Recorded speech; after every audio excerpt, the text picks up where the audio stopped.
They say cutting people off is a sign of emotional immaturity, that if you keep losing people, the problem must be you. But what if the opposite is true? What if walking away isn't avoidance, but awareness?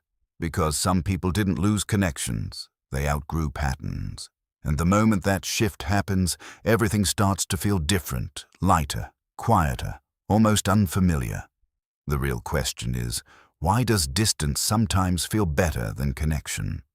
In the next few minutes, you're going to understand what's actually happening in the mind of someone who cuts people off, and why it often has nothing to do with ego, coldness, or a lack of empathy. There's a deeper psychological shift behind it, one that changes how you see people, relationships, and even yourself.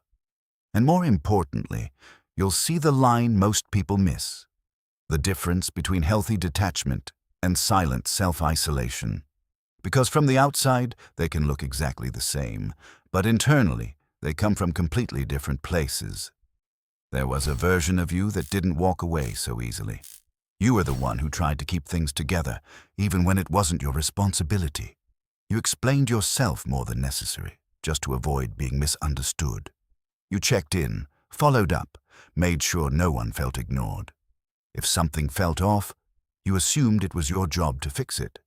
And over time, you became the emotional anchor in your relationships, the one who gave more, tolerated more, and stayed longer than most people would. At first, it felt like loyalty, like maturity, like being a good person. But what it really was imbalance. You were investing energy into connections that weren't built to hold it. And without realizing it, you started teaching people that you would always be the one to carry more, but eventually something starts to wear down, and it's not loud, it's not dramatic. You don't explode, you don't confront everyone, you just get tired. Not angry, not bitter, just quietly exhausted. The kind of exhaustion that doesn't come from one moment, but from patterns repeating over and over again. You begin to notice things you used to ignore, who only reaches out when they need something, who disappears when you're the one struggling, who listens but never really hears you. And those small realizations start stacking up. Not enough to create a scene, but enough to change how you feel. You respond a little slower. You explain a little less. You stop chasing clarity in conversations that never gave it to you. And without announcing it, without making it a big decision, you begin to pull back, not because you stopped caring, but because you finally started paying attention. And this is where something deeper begins to change. Something most people don't even realize is happening. Your brain starts adapting. After enough emotional strain, it gets better at recognizing patterns, reading subtle cues, predicting outcomes before they fully unfold. You notice shifts in tone, inconsistencies in behavior, the small signals that used to slip past you. And suddenly, you don't need long explanations anymore. You can feel where things are going almost instantly. You stop reacting in the moment and start anticipating what comes next. And once that awareness clicks, it's hard to ignore it. Because now, every interaction carries a kind of clarity that wasn't there before. You're not overthinking, you're seeing. And once you start seeing people clearly, it changes how much of yourself you're willing to give. And this is usually the point where distance begins, but not in the way people assume. It's not about punishing anyone, and it's not about proving a point. It's something much quieter than that. For the first time, you start regulating your energy instead of constantly giving it away. You pause before engaging. You choose when to respond, and you begin asking a different question. Does this interaction actually give me something back? Or does it just take? And that single shift changes everything. Because now stepping back isn't emotional withdrawal, it's self-preservation.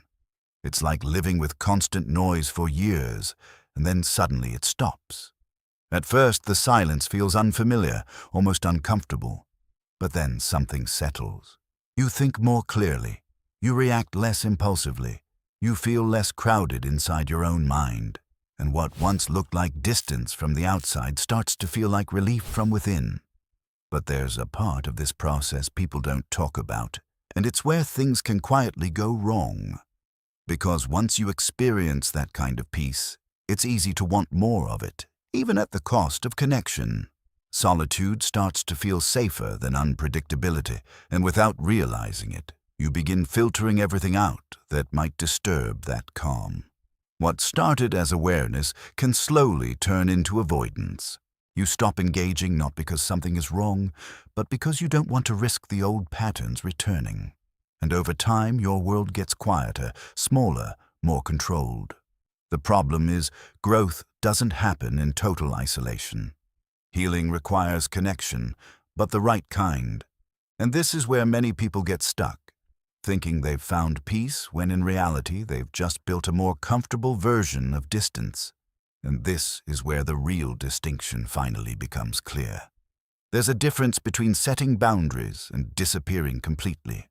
Boundaries mean you're still present, you just no longer tolerate what used to drain you. You respond differently, you engage with intention, you choose where your energy goes. But disappearance is something else entirely. It's not selective, it's absolute. No access, no openness, no room for connection at all. One comes from clarity, the other often comes from fear, disguised as control. And the truth is, growth isn't about removing people from your life. It's about redefining how they exist in it. Because when you learn to choose instead of react, you don't lose connection. You finally create the kind that doesn't cost you who you are. So if your circle has become smaller, it doesn't automatically mean you've lost something. It might mean you've finally started seeing clearly, without the pressure to keep everything and everyone in your life just for the sake of it. Fewer conversations, but more honest ones. Less noise, but more peace.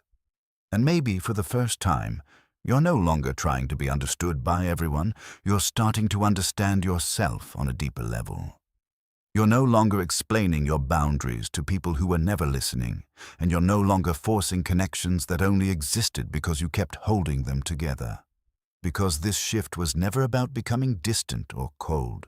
It was about becoming intentional, about choosing connection that feels aligned instead of obligated, about allowing people into your life not because they've always been there, but because they actually bring something real into your world. And that changes everything. You stop measuring relationships by quantity and start valuing them by quality. You stop asking who stays and start noticing who shows up consistently without needing to be chased. And maybe that's what this phase really is. Not isolation, not withdrawal, not some kind of emotional shutdown. It's clarity, it's awareness, it's finally recognizing what your energy is worth and refusing to spend it where it isn't respected. It's learning that peace isn't something you find by escaping people, but by choosing the right ones. And for the first time in your life, your relationships don't feel like something you have to manage or survive. They feel like something that supports you, and that's why it feels different, lighter, cleaner, more honest, because you're no longer carrying connections that were never meant to last. You're only carrying what truly belongs. And for the first time in your life, it actually feels light enough to carry.